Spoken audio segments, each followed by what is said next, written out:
kusikiliza sauti ya Roho Mtakatifu.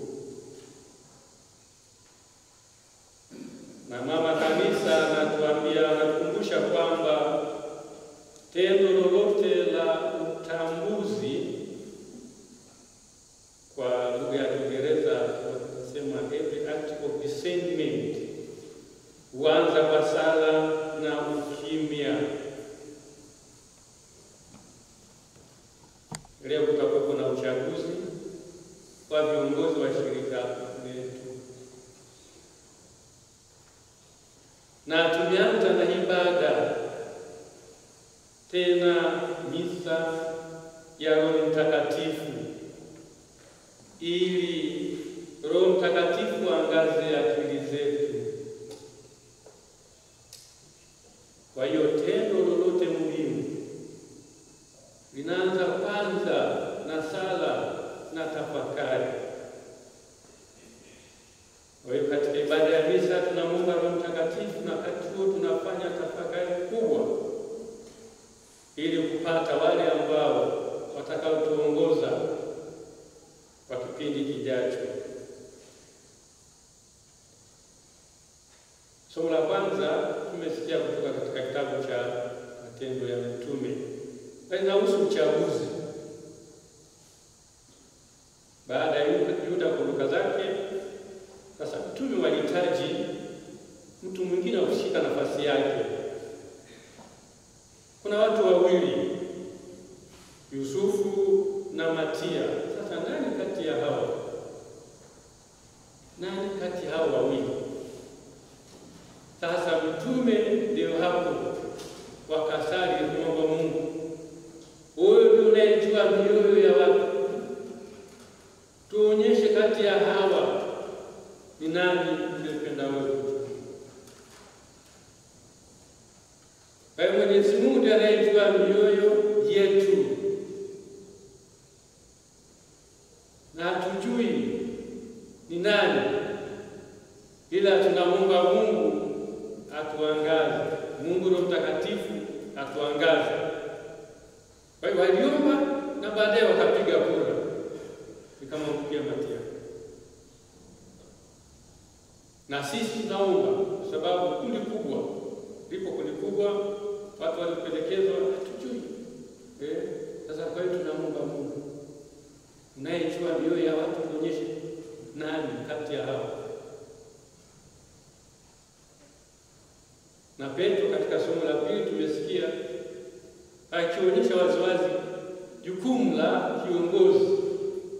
Jukumu la kiongozi ni kulichunga kundi lililo chini yake kadiri ya mapenzi ya Mungu. Ndio anasema kadiri ya mapenzi ya Mungu, na sio kwa ajili ya kutafuta sifa au kwa ajili ya fedha.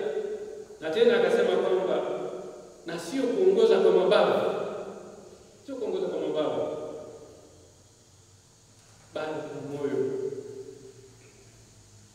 Kwa hiyo watakaochaguliwa wajue kwamba waongoze kadiri ya mapenzi ya Mungu, kadiri ya mapenzi ya Mungu, na sio kwamba watatafuta fursa hiyo kutafutia sifa na kadhalika. Hapana,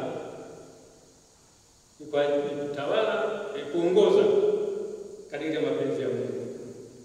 Na katika Injili tumesikia habari za Kristo anaosha miguu wale mitume. Kristo ambaye ni Mungu mtu, lakini amejishusha kabisa kabisa, anaosha miguu ya wale mitume. Na aliwaambia kwamba ninyi ambao mnajiita mwalimu, mliona nilichofanya, mkafanya hivyo hivyo. Mungu anaonyesha kwamba kazi ya kiongozi ni kutumikia. Kazi ya kiongozi ni kutumikia. Watakaochaguliwa leo hii, muda si mrefu, muda si mrefu, leo hii tutakuwa na viongozi wengine watakaochaguliwa. Wajue kazi yao nini, ni kutumikia, sio kutumikiwa, kutumikia. Kristo amejishusha kabisa kabisa, anaosha miguu ya wale watu. Hatujui miguu yao ilikuwa ni nzito kwa kuna viatu na nini, sandals labda na hiyo, lakini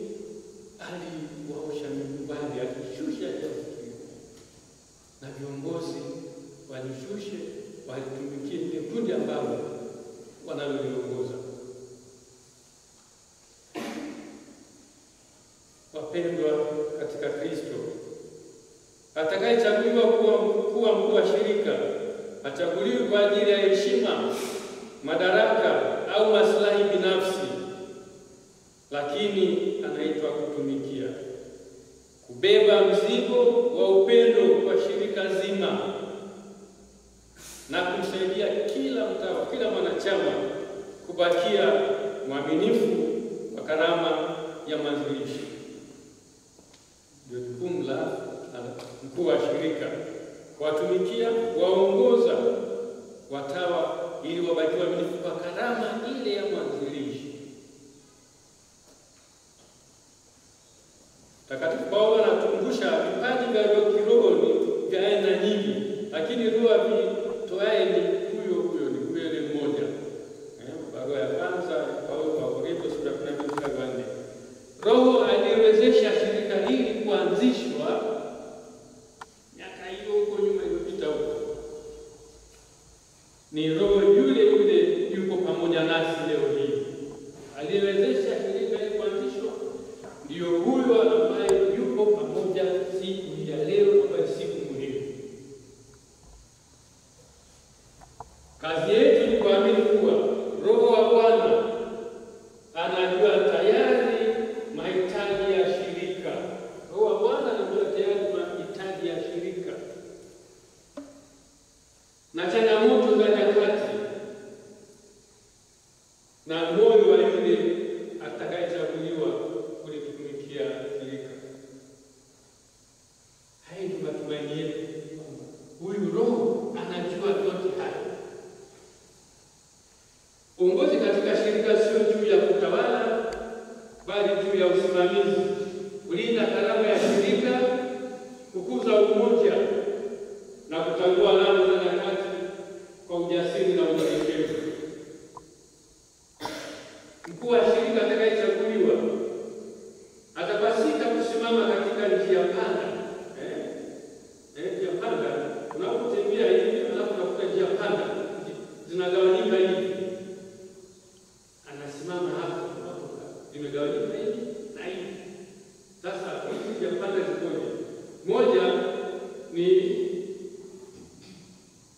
ya uaminifu na nyingine ni ya ubunifu. Moja inasema uaminifu na nyingine ni ya ubunifu. Uaminifu kimaanisha kwamba kuhakikisha kwamba shirika linabakia aminifu kwa Injili na roho ya mwanzilishi.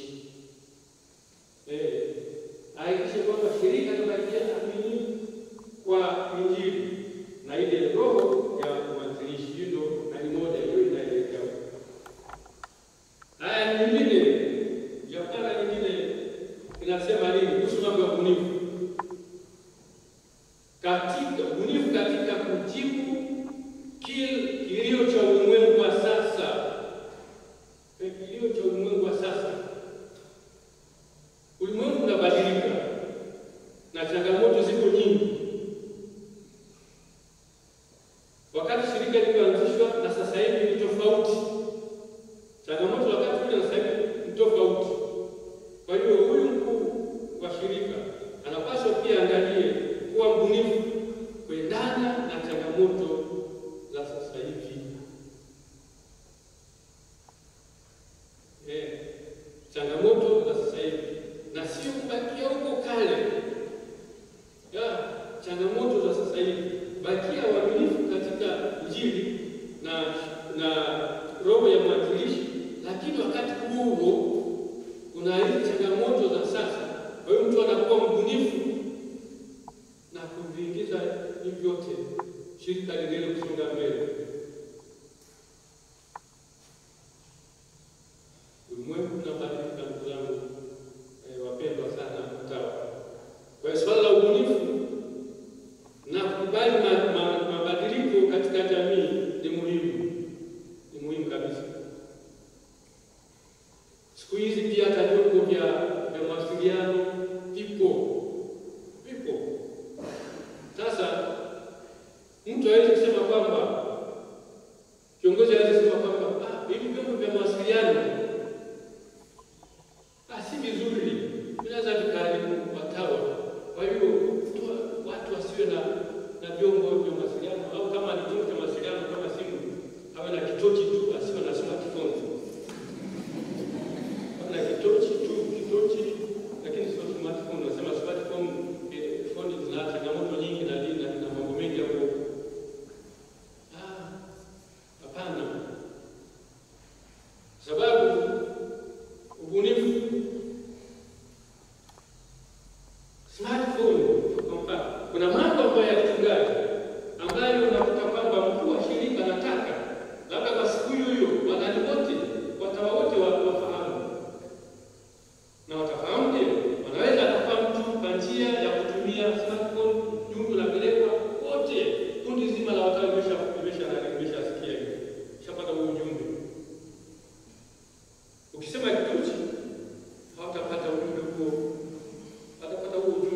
kuwasikiliza kwa makini, kutia moyo kwenye kile chenye kuleta uhai katika shirika, na kuwasaidia wanachama wabaki waaminifu kwa Injili na kwa karama ya shirika. Jukumu la kiongozi. Mkuu wa shirika anahitaji sana sala za wanachama wenzake na usaidizi wao na uwazi wao zote, kwa wazi, openness, kwa wazi kwa kiongozi wao, ili apate kusaidia. Lazima kuwa wazi. Usipokuwa wazi, ni ngumu kukusaidia inavyotakiwa. Katika uchaguzi wa viongozi, mtu anapaswa kuwa huru kutoka moyoni. Hakuna mwenye kushinikizwa. Uchaguzi ambao tutafanya muda si mrefu unaokuja, hakuna swala kwamba mtu anashinikizwa kuchagua mtu fulani. Hapana. Mtu anakuwa huru kumchagua yule ambaye anajua kwamba huyu anaweza kuniongoza. Kwa hiyo wanaochagua wapasi kuwa na woga, wawe huru kabisa kabisa, na wachague yule ambaye ni mapenzi ya Mungu, yule ambaye ni mapenzi ya Mungu. Na katika uchaguzi ambao tunaenda kufanya, swala la ukabila au ukanda au kitu gani, hivi haviendani kabisa na mapenzi ya Mungu. Usichague mtu nasema namchagua fulani kwa sababu ni kabila langu, namchagua mtu fulani kwa sababu anatoka katika eneo langu. Vya namna hiyo vilishapita sana na wakati, na tena havipo kwa mapenzi ya Mungu. Yoyote ambaye ana sifa, unaona huyu anafaa, huyu anachaguliwa, bila kuangalia kwamba ni kabila langu, ni anatoka eneo la kwangu na nini. Huyu tunajua kwamba huyu anafaa, huyu anachagua. Bikira Maria, binti wa utambuzi, hakuelewa kikamilifu njia iliyokuwa mbele yake wakati ule malaika Gabrieli alipomjia, lakini alimwamini yule aliyemwita. Wito kuwa mambo wa Mungu, na aliamini. Bikira Maria alisema, mimi ni mtumishi wa Bwana, nitendewe kama ulivyonena. Mkuu wa shirika atakayechaguliwa aige mfano wa Bikira Maria na kujikabidhi kabisa kwa Mungu. Hajui kitakacho maisha atakapokuwa huko baadaye, hiyo hajui. Bikira Maria mwenyewe alishapanga maisha yake, lakini Mungu anaingilia kati. Na Bikira Maria kujua kwamba itakuwa huko baadaye, lakini alisema nitendewe kama ulivyonena. Alikabidhi moja kwa moja kwa Mungu, na atakayechaguliwa alikabidhi moja kwa moja kwa Mungu.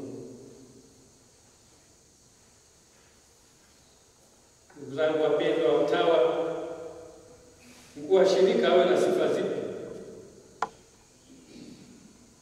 Moja, maisha ya kina ya kiroho. Atakayechaguliwa sio mtu, hata viongozi wengine, maisha ya kina ya kiroho. Awe mtu wa sala, anayesikiliza sauti ya Roho Mtakatifu na anayeamini katika Mungu, hasa nyakati za changamoto. Kiongozi asiyekuwa mtu wa sala hatafika mbali. Hatafika mbali kabisa. Asiyekuwa mtu wa sala hafiki mbali. Lazima kuwa mtu wa sala na kukabidhi yote kwa Mungu yanayekuja. Pili, upendo kwa shirika na kwa karama yake. Awe kiongozi atakayechaguliwa, awe anayelinda karama ya shirika na kusaidia watawa kuishi Injili na nadhiri zao. Huyu atakayechaguliwa basi hakikisha kwamba wanachama wanaishi nadhiri zao vizuri, wanaishi vizuri Injili na karama ya shirika inashikwa vizuri. Tatu, uwezo wa kusikiliza na mazungumzo, listening and dialogue. Hii ni muhimu sana. Kiongozi asikilize wale wanaokuja kwake, anaowaongoza, awasikilize, awe na ule moyo wa kuwasikiliza. Huyu ana shida fulani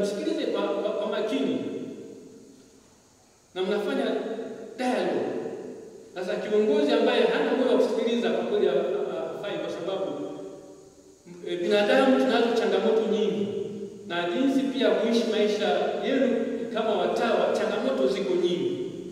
Unaweza kukutana na changamoto fulani, unakwenda kwa mkuu wako, kwenda kwa mkuu wako, basi mkuu awe na nini, na moyo wa kusikiliza, na kila mwanachama ajisikie kwamba anasikilizwa na anaheshimiwa.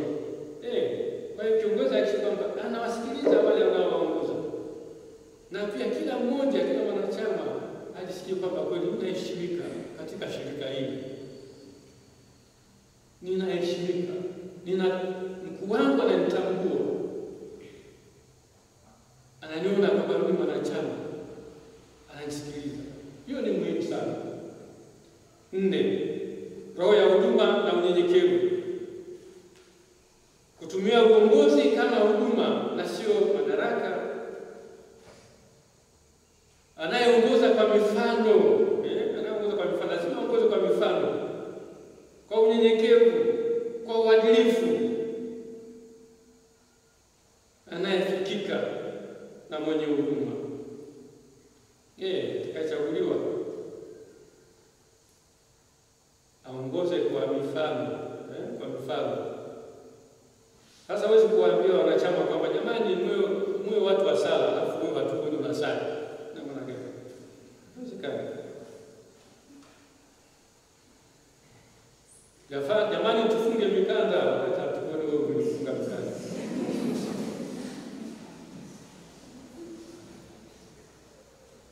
Jamani, ikifika muda fulani ni wakati wa usiku, ikifika muda fulani ni wakati ambapo sasa watu tunatulia. Alafu wewe ndio unazunguka hapo unapiga makelele. Sema uonyeshe kwa mifano na kuwa mnyenyekevu na mwadilifu na anayefikika. Kiongozi asiyefikika ni kiongozi maskini sana. Kiongozi asiyefikika ni kiongozi maskini sana. Yaani kwamba wale unaoongoza waweze kufika kwako bila shida yoyote, bila shida yoyote. Lakini ikiwa kwamba wewe unayeongoza kuna mwanachama anataka kufika kwako, yaani inachukua muda, anapiga simu, leo sina muda, sina nini na nini, unapigwa tarehe.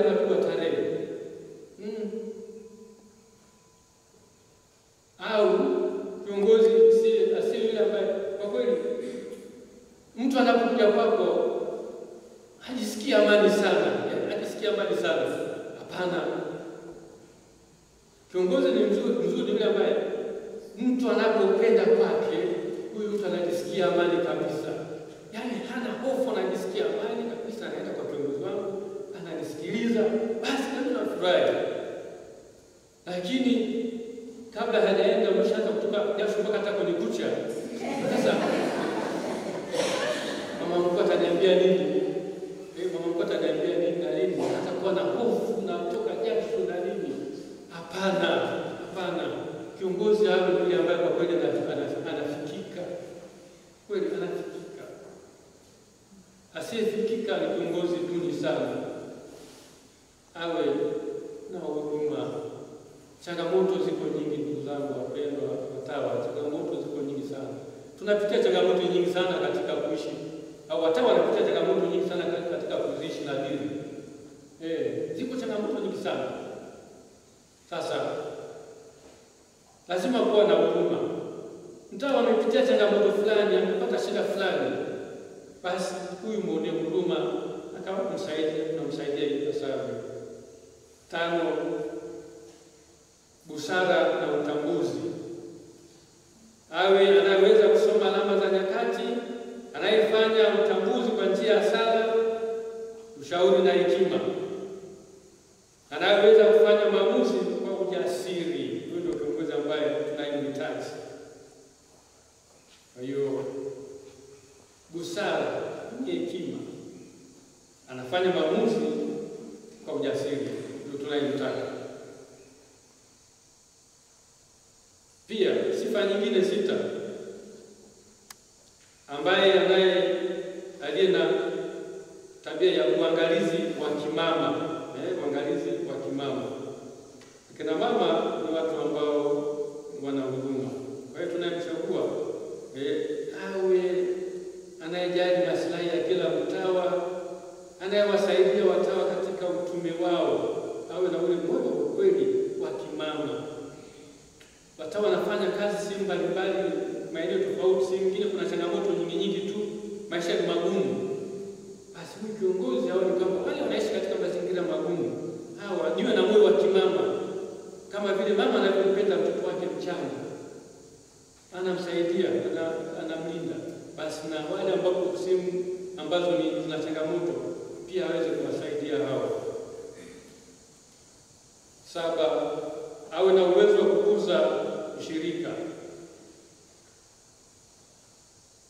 akuze umoja, awe ni mtu ambaye anatia moyo ushirikiano.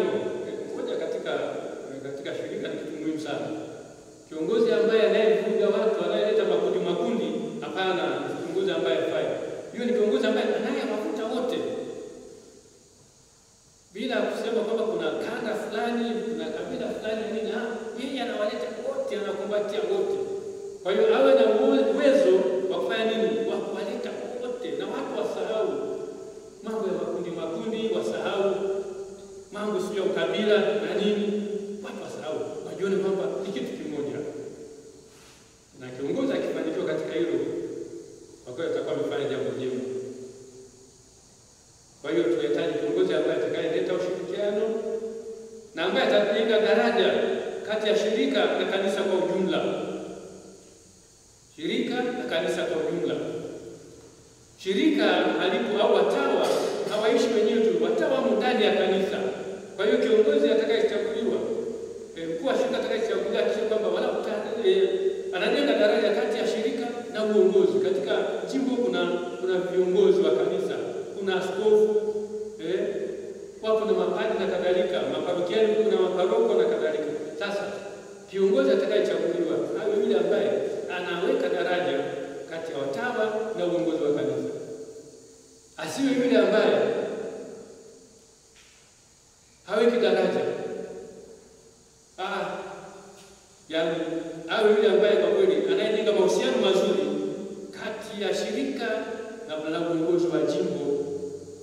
Kati ya shirika na uongozi wa jimbo. Shirika lipo ndani ya jimbo, na shirika leo bado ni la kijimbo, bado na process za kufanya kwa la kimataifa la kipapa, lakini bado ni shirika la kijimbo. Kwa hiyo katika jimbo kuna uongozi. Kwa hiyo kiongozi ajenge daraja kati ya shirika na uongozi wa jimbo. Amsikilize kiongozi wa jimbo anasemaje. Basi kiwa na daraja hili, basi mambo yanaenda vizuri kati ya jimbo, uongozi wa jimbo na shirika. Nyingine 8, mkomavu, anayejitambua, yuko imara na anaweza kutatua matatizo kwa ujasiri. Kiongozi lazima awe mkomavu. Zipo nyakati za changamoto, zipo nyakati ngumu, basi kiongozi awe na uwezo wa kutatua matatizo kwa ujasiri. Kwa ujasiri. Asiwe ni yule ambaye anapofikia matatizo basi yani ni hofu kubwa kabisa, hajui afanye nini. Hapana, awe mkomavu. 9, uwajibikaji, anayejipatia shirika mwelekeo, anayeheshimu katiba na uongozi wa kanisa, anayesisitiza uwajibikaji na uwazi, accountability and transparency. Huyo ndio kiongozi ambaye tunamhitaji. Anayewajibika, anayehimiza watu wengine kufanya hivyo, na yule ambaye ni mwazi, ambaye ni anawajibika na ambaye ni wazi, mtu wake ni wazi, sio kuficha kila kitu kinakuwa wazi. 10, matumaini na ujasiri au shupavu, anayeongoza kwa matumaini hata nyakati za shida. Shirika linaweza kupita katika changamoto wakati fulani, basi huyo kiongozi awe mwenye uwezo wa kufanya nini? Wa kuweza kuongoza shirika wakati huo linapopitia katika shida, asiyeogopa mabadiliko, kama ni kwa ajili ya utume wa shirika, na anayeweka matumaini yote kwa Mungu. Na hiyo atakayechaguliwa anajua changamoto ziko nyingi, lakini anaweka yote kwa Mungu. Tunapofanya adhimisho hili la Ekaristi Takatifu, wapendwa watawa, tunajiweka mikononi mwa Mungu. Ekaristi Takatifu itakase nia zetu, iongoze usikivu wetu na kupiaisha matumaini yetu kwamba Bwana atabaki nasi katika shirika letu. Tunamlilia Kristo leo angaza akili zetu na atupe matumaini kwamba yuko pamoja nasi, ataendelea kuwa pamoja nasi. Uje